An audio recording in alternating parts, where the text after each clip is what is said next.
Hey people, welcome to the channel. Do yourself a favor, stay for this video. It's gonna be about one of the topics that scares people the most, especially these days. It's gonna be about surviving a nuclear explosion, a nuclear attack, right? Nuclear bombs, something that a lot of people are worried about, and yet they don't have the right information. If by the end of the video you think it was worth your time and you appreciate what I do here and you learn something and you're a lot more at ease and less stressed about this, subscribe to the channel. Actually, you could do it right now. If you want to learn more about all of this stuff, you have the channel with a ton of information. And as always, I recommend my books, Street Survival Skills, Surviving the Economic Collapse, the Spanish and French version of the books also available, something that's going very well and people are liking them. Well, I do this because it is my passion, right? I'm fortunate enough, and obviously people appreciate that, and there you go. Now, in this case, there is really no other topic that has as much fantasy as misinformation as what is it that happens when there's a nuclear explosion, right? People think that you either become a zombie or that land is uninhabitable forever, but you saw what happened in Chernobyl, you saw what happened in this video game. There's no amount of misinformation that even comes close to this topic, all right? I'll try to keep it short, but it can be quite, it is pretty significant on its own. I'll just keep it to the basics, right? In terms of what is it that happens and what is it that you should do if you face such a threat. I was fortunate enough to talk with a true expert on this topic, David Jones. It was right before COVID started. It was even in, I think it was 2019, where I had a chat with him back in the day, and we were talking about surviving a nuclear attack, and he was very nonchalant about it. Like, yeah, if you have an FFP3 mask, that is super helpful because you have to filter the particles. And I was like, wow, I mean, the guy does this for a living. Well, actually, I think he was recently retired, and he was telling me how he was asked to go back into service because of this new virus coming out of China. He was, yeah, Fernando, the thing about nuclear preparedness is great, but they're very interested in this thing going on right now. This is going to be big. And we talked about that, and super helpful. My point is, this is a guy that has been doing this in the US military his entire life. He is an expert in preparedness for nuclear, biological, and chemical warfare, right? And he was very chill about your chances of surviving a nuclear explosion. And here's where you need to learn a few things, right? No, it's not like in the movies. No, it's what about when a nuke drops and radiation makes it like Chernobyl? Well, there's a big difference. In Chernobyl, you're talking about a ton more radioactive material that was spread because of the explosion of the nuclear power plant all over the place, dragged by the wind. And this is material that's going to be staying there for thousands of years. That radiation will be there for a very long time. If you have an actual nuclear explosion, that is all or most of it turned into energy. That's the point of having that material in the nuclear explosive in the first place. So all of that is mostly turned into energy, hence the explosion that you have. And what about fallout? Well, fallout really does not last as long as some people think. Fallout in the old Cold War defense manual, the civil defense manuals, they were telling you to stay bunkered in, right? Sheltering in place in your improvised bunker in the basement for what? A couple weeks? Actually, after the first 48 hours, radiation goes down like 99 and something %. I was just reading in ready.gov that they say that you should shelter in place for 24 hours, which is already an amount of time in which radiation goes down significantly. So I would say that after 48 hours of sheltering in place, you're in a very good place, even though there was a nuclear explosion. Where is it that you should shelter? Well, you have to go into a nuclear bunker. I mean, yeah, if you have one, that is awesome. But if you have a basement, if you have maybe an indoor room in your house or your building, let's say you live in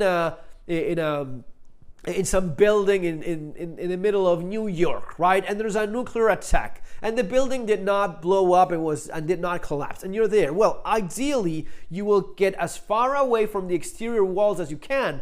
Ideally, you will have one wall from the exterior, maybe in a bathroom or something like that, 2 walls, and if you have like bookshelves or whatever, if you want to start piling sandbags right now, give it a shot. That is what they recommended back in the Cold War days, right? In your basement, having a few cinder blocks and some boards and some sandbags, somewhat like a couple feet of sand or dirt is usually going to be enough to block the radiation. The more dense the material is, let's say something like lead, the more protection you have. But with a few feet of dirt, yeah, that's going to be plenty of protection. A couple brick walls, that's going to be a lot of protection as well. The more protection you have from the exterior, the better it is. Of course, staying away from windows, and if you want to cover the windows with books or whatnot, yes, these are all things that help.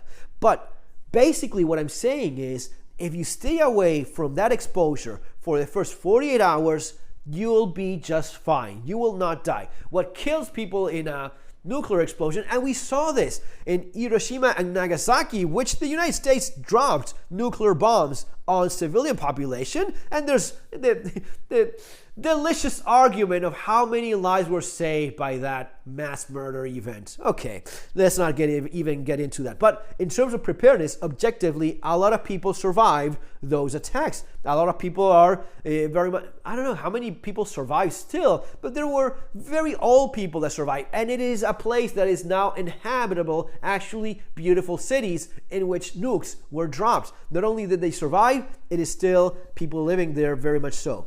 If you survive and you stay out away from the radiation for those first 48 hours, you'll be okay. You have the iodine tablets for the thyroid gland. It is not as in a video game. It's not that you take a couple of those. It's actually one a day that you should take, but it's not as if you take one of those, half for a child. It's not as if you take that and you walk in radiation. Even using the mask, the nuclear, biological, and chemical aspect of a mask like that is really more about stopping that biological and chemical threat that is a lot more dangerous and a lot more tricky to stop.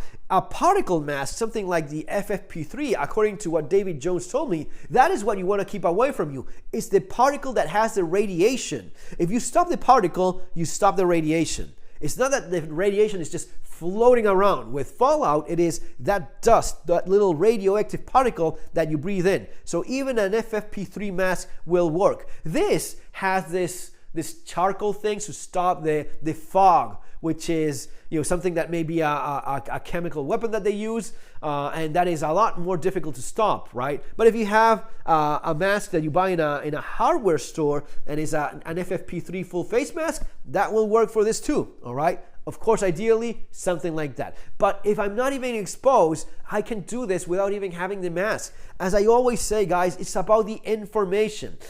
Once something like this happens, there's a good chance that windows will break, will blow, and whatnot. You want to seal everything as much as you can. That's why you want to have plastic tarp and wrap and tape. You will tape up the windows and the doors and try to keep as much of that dust away from the inside of your house or your apartment or wherever you are. So seal everything as much as you can. What about the European Union advice of 3 days of water and food? Well, if you have those 3 days of water and food, that's pretty much what you need if you did not die in the initial blast. There's going to be a difference in terms of there's different size of weapons. There's also the aspect of why would they ever use a nuke? And this is something I talk about here in the channel all the time, about the politics of all of this. There's a lot of fear mongering. There's this idea, Russia's going to attack any minute now because they've been poked into World War III. Don't you think it's interesting that they haven't used one yet after 10 years of war in which they did not take over the country as they initially tried to do? Don't you think it's interesting that after so many saber rattling and fear mongering, this has not been used? Why do you think that is? You think that what? Putin is a great guy? He just wants to be cool with everyone? No, it's not in his best interest to use it. That's why probably he will never use it. Why? Well, because you have other weapons that don't have this stigma of using a nuke. I mean, without even going into that, Kiev, the capital of Ukraine, is less than 24 hours in terms of the wind from Moscow. If you throw a nuke in Kiev right now, in less than 24 hours, you will have that fallout in Moscow 90% of the time. Why? Because of the wind. And the other 10%, it's going to be somewhere else in Russia. You don't throw a nuke in your neighbor. You're not that stupid. And the nuke itself is not as cool as some people think it is. It's not as if I have a nuke, I will beat everyone. The case of Russia losing in Afghanistan in spite of having nukes, that should tell you all you need to know about how much you're going to be winning or losing because of the nukes you have.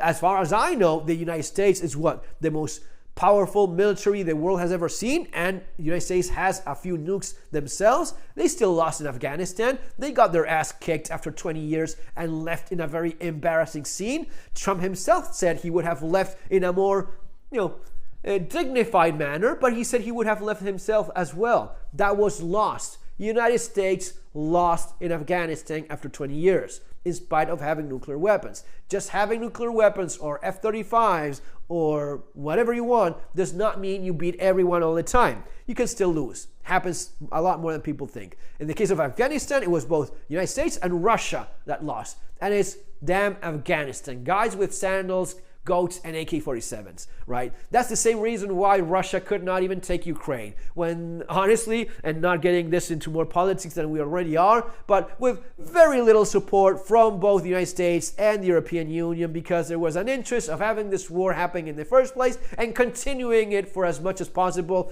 up until right now, and all of that money being made, right? But no nukes. Where the hell are the nukes? I see Joe Rogan crying every single day about, hey, you're going to start World War III with these assholes. World War III, nukes everywhere. Well, no, there's no damn nukes. Why? Because nukes are not the answer to everything. That mutual destruction thing is very real. If you throw 100 nukes at the United States will probably retaliate with 100 nukes towards Russia.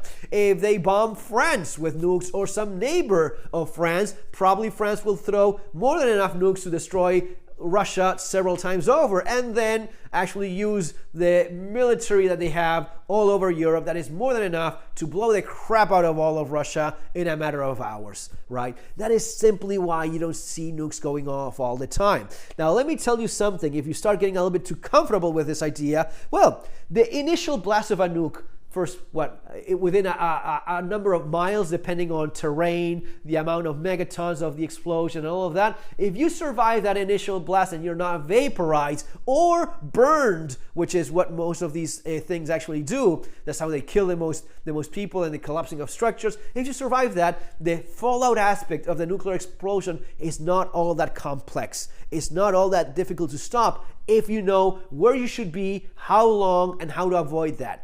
As I'm explaining now, seal up, stay there for 48 hours. USready.gov says 24 hours. I will just go 48 hours. I think you can be 48 hours just fine, especially if you have a couple days worth of food and water and you don't have to rush things. I will sit there for 48 hours if I can, and if not, 24 hours should be enough. If I'm in a mall and I have my car parked in the underground level, the first or second one, and the entire thing has not collapsed, you know what I'll do? Because I have a little bit of water and a little bit of food in the car and some stuff in the car, in my survival kit in my car, I can stay there for a couple days. Yeah, you just bunker in there, shelter in place in that car parking in the level below, and you will have a lot of mass between you and that radiation, and then you can go out, right? Don't turn the air conditioning from the outside on or anything like that, but you can survive this if you did not die in the initial blast. In the same way, if you don't die in a mortar, there's a good chance you're gonna be just fine, right? In terms of radiation, it is not what a lot of people think. It's one thing to have a nuclear power plant disaster, and it's another thing to use a thermonuclear weapon, right? Thermal being maybe the key component that so many people miss, all right? But you can do these things with very little stuff needed. It is all about the information that you have, all right? And again, the idea of, this is just about to happen, Joe Rogan is super scared about World War III and nukes. No, honestly, it's a very small chance.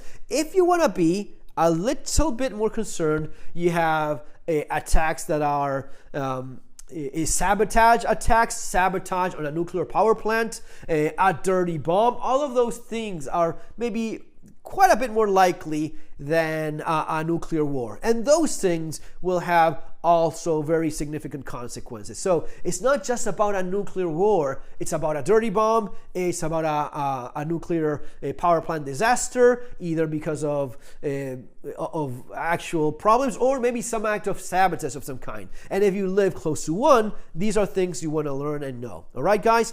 I hope I helped here in calming some of these nerves. It's not like you see in movies. Just because you throw a nuke does not blow an entire country to pieces. It's going to limit a lot by the geography. And if you're a certain distance away from it, there's a very good chance you'll be just fine, okay?